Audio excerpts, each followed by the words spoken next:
Hi and welcome to this episode of SIGNHOUSE TV. On this episode, I'll be talking all about the differences between the regular TV you use at home and the commercial displays used in digital signage and the hospitality industry. So stay tuned and let's get into it.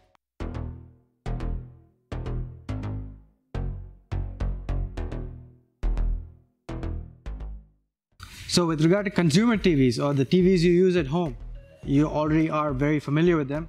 You have one at home, you've seen multiple options at the stores. Mainly they come in different sizes, and today most of them are standard UHD, ultra high definition or 4K. So you know what are the features about it. Usually today they are smart TVs also.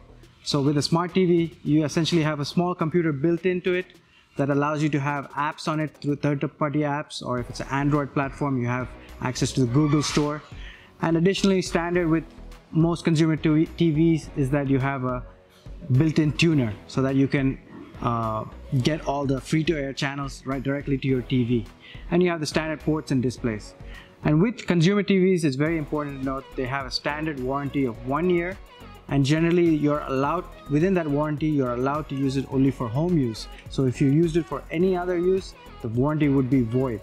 And they are built and recommended for home use because the parts, the critical parts inside, that would be the LED panel, the LCD panel, that shows the image, the LEDs that backlight illuminate the image on the LCD, the other components with regards to heat sink, cooling, are all standard parts, not really commercial grade.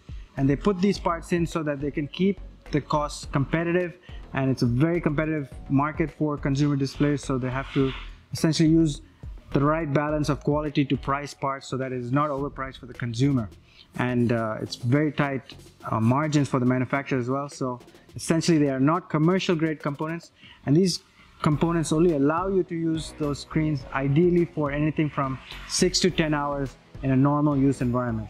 So this is the limitations with consumer grade TV, but still that is limited for commercial applications, but ideal for your home use and general use in the home environment. The next step about that is hospitality displays or hotel TVs, and also hospital TVs. These TVs have a built-in set-top box. This set-top box that's built in allows hotels to integrate third-party software into the screen, and additional controls on the screen. For example, with a hotel TV, when you turn on the hotel TV, once you're into the room, the initial volume is controlled. That is set initially by the software so that it doesn't turn on at a very high volume. Other features like the screen itself usually can be secured to the table it's sitting on or on the bracket to prevent anybody from taking it away and putting it sliding into their suitcase. Other features with regard to the software integration that can be done with hotel TVs are so varied. You can integrate it with the room service menu so that guests can order their food directly from the TV. You can integrate it with the billing system so that they can see what are the pending bills, or maybe even pay it directly through the platform.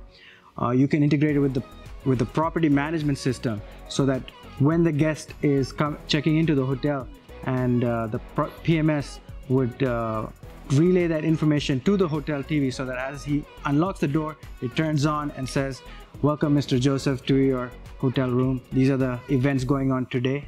And for example, if it's me and the PMS knows I'm an Indian national, it would maybe automatically put up all the Indian channels, because most Indian guests would prefer that at the top of the list.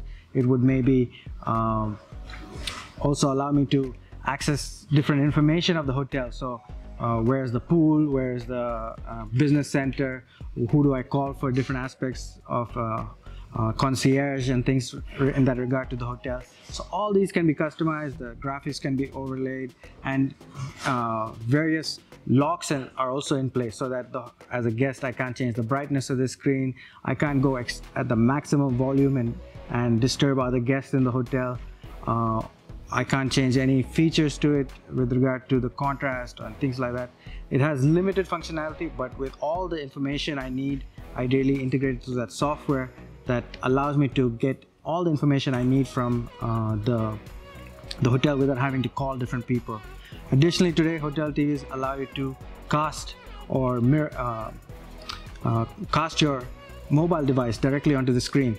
For example, with my iOS phone or somebody else with an Android phone, would be from YouTube directly play it over onto the TV, and once it starts playing on the TV's internet or Wi-Fi takes over and uses the bandwidth from the hotel to start playing the video. And I can do the same with Netflix or any other third-party video application and mirror it directly onto the TV screen, which gives hotel guests or hospital visitors much more freedom in terms of what kind of content they can use, and flexibility so that they can watch their personalized content. And then the one step above that is digital signage displays. So digital signage displays I've talked about a lot in the past, and number one most important thing with digital signage displays is that the components used are commercial grade components.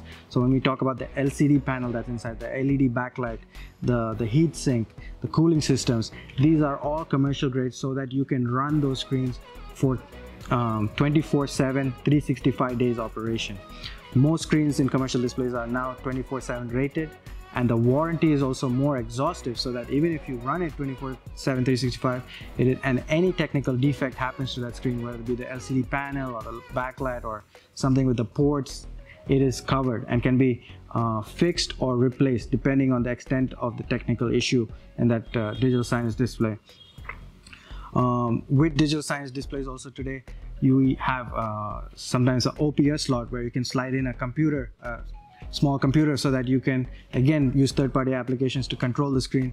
Or many of them have built-in media players now that allow you to do your CMS player or CMS software directly onto the screen, so that you can control a network of screens in a certain location or in various locations throughout. The CMS or content management system allows the owner of the screens to remotely control what content is playing on the screens, when it is playing, how to zone it, how to have tickers on it, whether it's related to news feeds, how to make conditional plays regarding, say, proximity, having a proximity center so that the screen turns on when somebody's watching it, or in terms of touch digital signage displays, allowing touch interactive software to be played on those screens. So digital signage screens are quite more exhaustive in terms of the features they have, more higher powered media players inside or inbuilt media players, so that you can run more powerful softwares, can be networked more, and again, mainly the components are built so that you run them 24/7, 365 days a year. Those higher quality commercial components ensure that you don't have burn-in of the display, because with consumer screens, when you use it as a digital signage and say the same image or video is playing non-stop for 8 to 10 hours a day, it starts to discolor the LCD panel, it starts to fail, there are issues with overheating, and it really starts to fail. You can always notice like a consumer screen which has wrongly been used for digital signage having issues with the display and the image quality because it has been running non-stop consistently. So you will never see that with digital signage displays. Additionally, digital signage displays have better contrast ratio so that you get true colors of the image or video that you're playing, and better viewing angles, so that even if people are viewing it from angles coming from the side, they can see the content clearly and visibly. I hope that long spiel made sense to you and wasn't confusing in any way. So just to make sure, we wrote down a really nice article based around these features and these topics that I just discussed in a little more detail. So make sure to read our article on this topic. If you're still here, make sure to like, subscribe, and share our videos with others. And also make sure to check out all the other videos on SIGNHOUSE TV channel. Thank you.